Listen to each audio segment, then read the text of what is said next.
వెట్రివేల మురుగనెక్కి అరోహర. ఇవాళ మనం మాట్లాడుకునేటటువంటి చక్కని మాట ఏంటంటే, రాశి మనది కాకపోయినా వాసి మనదై ఉండాలి అనేటటువంటి మాట. రాశి అంటే అన్నం, వాసి అంటే నెత్తి మీద నీడ. నాకు ఇప్పుడు ఆకలిగా ఉందండి, ఇప్పుడు అన్నం పెడతారా అన్నారనుకో, ఒక పూట ఏమిటి, శుభ్రంగా 2 రోజులైనా 3 రోజులైనా పెడతారు. ఎందుకంటే మనం పెట్టింది మన పాలు, మనం తిన్నది మట్టి పాలు, ఒకళ్ళకి పెట్టింది మనకు దక్కుతుంది, అది పుణ్యం పురుషార్థం అని చెప్పి భావించి ఏం చేస్తారంటేను శుభ్రంగా కడుపారు ఇప్పుడు అన్నం పెడతారు. అంతే తప్ప నాకు ఇల్లు వాకిలి లేదు, మీ ఇంట్లో ఉంటానండి అంటే ఎవరు ఉంచుకుంటారు? చాలు చాలు వెళ్ళి అవతలకంటారు. అవునా కదా? అది అందుకే రాశి అంటే అన్నం ఎక్కడైనా ముడుతుందేమో కానీ నెత్తి మీద నీడ అంటే వాసి మాత్రం ఎక్కడా ముట్టదు.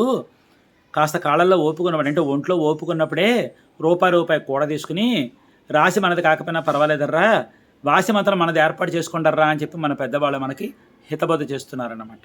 అందుకే ఈరోజు రేపు స్థలాలు కొనాలంటే చాలా ధరబరల పిరంగా ఉన్నాయి. అర్థమవుతుంది. అందుకే ఓపుకున్న వాళ్ళు ఓపుకున్నట్టు, ఓపిక లేని వాళ్ళు ఓపిక లేనట్టు కొనేసుకోండి. చిన్న ముక్కైనా పర్వాలా, అదో ఒక 20 గజాల ముక్క నుంచి మీ ఇష్టం. 20 గజాల ముక్క బొత్తిగా ఇవేం చేసుకుంటామని అంటారు, తప్పే ఉంది ఇందులోని. 20 గజాల ముక్క అంటే నష్టమే ఉంది ఇందులోని. అక్కడ ఒంటిలు వేసుకుంటాం, ఇక్కడ గది వేసుకుంటాం, అక్కడ వండుకుంటాం, ఇక్కడ తింటాం, పడుకుంటాం. మన ఇల్లు అనుకో మనం ఎలా దొరిలేసినా పర్వాలేదు, మనది అని అనిపించుకోవాలి.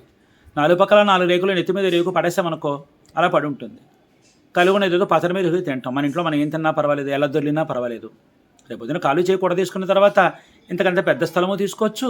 లేకపోతే శుభ్రంగా దీన్ని 4 పక్కల 4 గోడలు కట్టేసేసి నెత్తి మీద ఒక డాబా పడేసేసి శుభ్రంగా ఇంద్రభవనంలో కట్టుకోవచ్చు.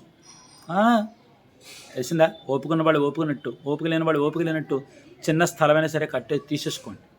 అర్థమవుతుందా? ఎక్కడ స్థలాలు దొరకటం లేదు. ఒకవేళ చిన్నగా మొక్కలున్నా చాలా పిరంగా ఉన్నాయి ధరబరలు, తట్టుకోలేకపోతున్నాం. అందుకే మనదే అని అనిపించుకోండి నాన్న, తెలిసిందా? మనదే అని అనిపించుకోండి. అది చిన్న మొక్క పెద్ద మొక్క అనేది ఏం ఆలోచించొద్దు. చిన్నదో పెద్దదో మనదే అని అనిపించుకుని ఆ స్థలం మన మన మన పరం చేసేసుకోండి. ఏమ్మా తర్వాత రేపొద్దున ఖాళీ చేయకూడదని భగవంతుని అనుగ్రహించి ఇంకో రూపాయి ఇచ్చాడు అనుకో, పెద్దలు కొనుక్కుందాలని నష్టమే ఉంది. తీసేసుకోండి. ఏమా చిన్న స్థలం తీసేసుకొని శుభ్రంగా 4 పక్కల 4 రేకులు వేసి నెత్తి మీద రేగు పడేసేసి కలిగినది ఏదో వండుకుని కాలక్షేపం చేసేసేయండి. ఏనన్నా అలా చేసేసుకోండి. ఇంకా ఆలోచించారంటే డబ్బులు వృధా అయిపోతాయి, అక్కడ స్థలాల ధరవరలు కూడా పెరిగిపోతాయి. అందుకే దీపం ఉండగలి చక్క పెట్టుకోవాలి. చక్కగా రూపాయి డబ్బులు ఉన్నప్పుడు ఇంత డబ్బులు పోగు చేసి పెద్ద స్థలం తీసుకుందాం అనుకోలేవి హరించిపోతాయి, దీని కాళ్ళు వచ్చేస్తాయి, పులుసులో కలిసిపోతాయి మొక్కలన్నీ, డబ్బులన్నీ. అలా వద్దు, ఉన్నప్పుడు ఉన్నట్టుగా కొనేసేసుకోండి. ఏమ్మా చిల్లర పెంకుల్లో ఖర్చు అయిపోతే డబ్బులు లేకపోతాను. ఎందుకు చెబుతున్నాను వినిపించుకోండి, అనుభవంతో చెబుతున్నాను. అది శుభ్రంగాను డబ్బులు పోగు చేసేసుకుని చిన్న స్థలం తీసేసుకుని ఏమిటి కానీ చేసేయండి. విఘ్నేశ్వరికి ఒక కొబ్బరికాయ కొట్టేసేసి మీ కులదేవతకు దండం పెట్టుకుని శుభ్రంగా ఒక కొబ్బరికాయ కొట్టి కానీ శంకుస్థాపన చేసి 4 పక్కల 4 రేకులు వేసి కలిగింది ఏదో తినేసేసి కాలక్షేపం చేసేసేయండి. ఏమ్మా అర్థమవుతుందిగా విషయం? అది అలా చేసుకోండి. మళ్ళీ మరొక మంచి అంశంతో కలుస్తాను.